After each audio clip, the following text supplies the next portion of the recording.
ప్రతిదానికి వంకలు పెట్టే మనం కొందరు మహానుభావులు ఎంతో కష్టపడి విజయాలు సాధించిన వారున్నారు. వారి నుండి స్ఫూర్తిని పొందుదాం. కొందరంటారు, నాకు ఉచిత విద్య లభించడం లేదండి అంటారు. హెన్రీ ఫోర్డ్కి కూడా లభించలేదు. మరి జీవితంలో చాలాసార్లు ఓడిపోయానండి అంటారు. అబ్రహం లింకన్ చాలా అపజయాలను చవిచూశాడు. మరి నేను చాలా పేద కుటుంబానికి చెందినవాడిని అంటారు. అబ్దుల్ కలాం కూడా ఒక బీద కుటుంబం నుండి వచ్చినవాడే. నేను చిన్నప్పటి నుండి అనారోగ్యవంతుణ్ణి అంటారు. నటీమర్లి మాట్లేని చిన్నప్పటి నుండి అవకరణంతోనే ఉంది. జీవితమంతా సైకిల్ మీదే గడిచిపోతుంది అంటారు. నిర్మాసబ్ కర్బన్ భాయ్ పటేల్ సైకిల్ మీద తిరిగి అమ్మాడు. ఒక ప్రమాదం జరిగి నా ధైర్యాన్ని కోల్పోయాను అంటారు. నాట్యమయూరి సుధాచంద్రన్ కూడా కృత్రిమ కాలుతో డ్యాన్స్ చేస్తుంది.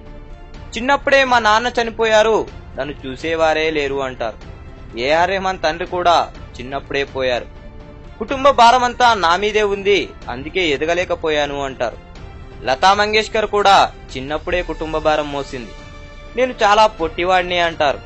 సచిన్ టెండూల్కర్ కూడా పొట్టివాడే. మరి నేను మందబుద్ధివాడిని అంటారు.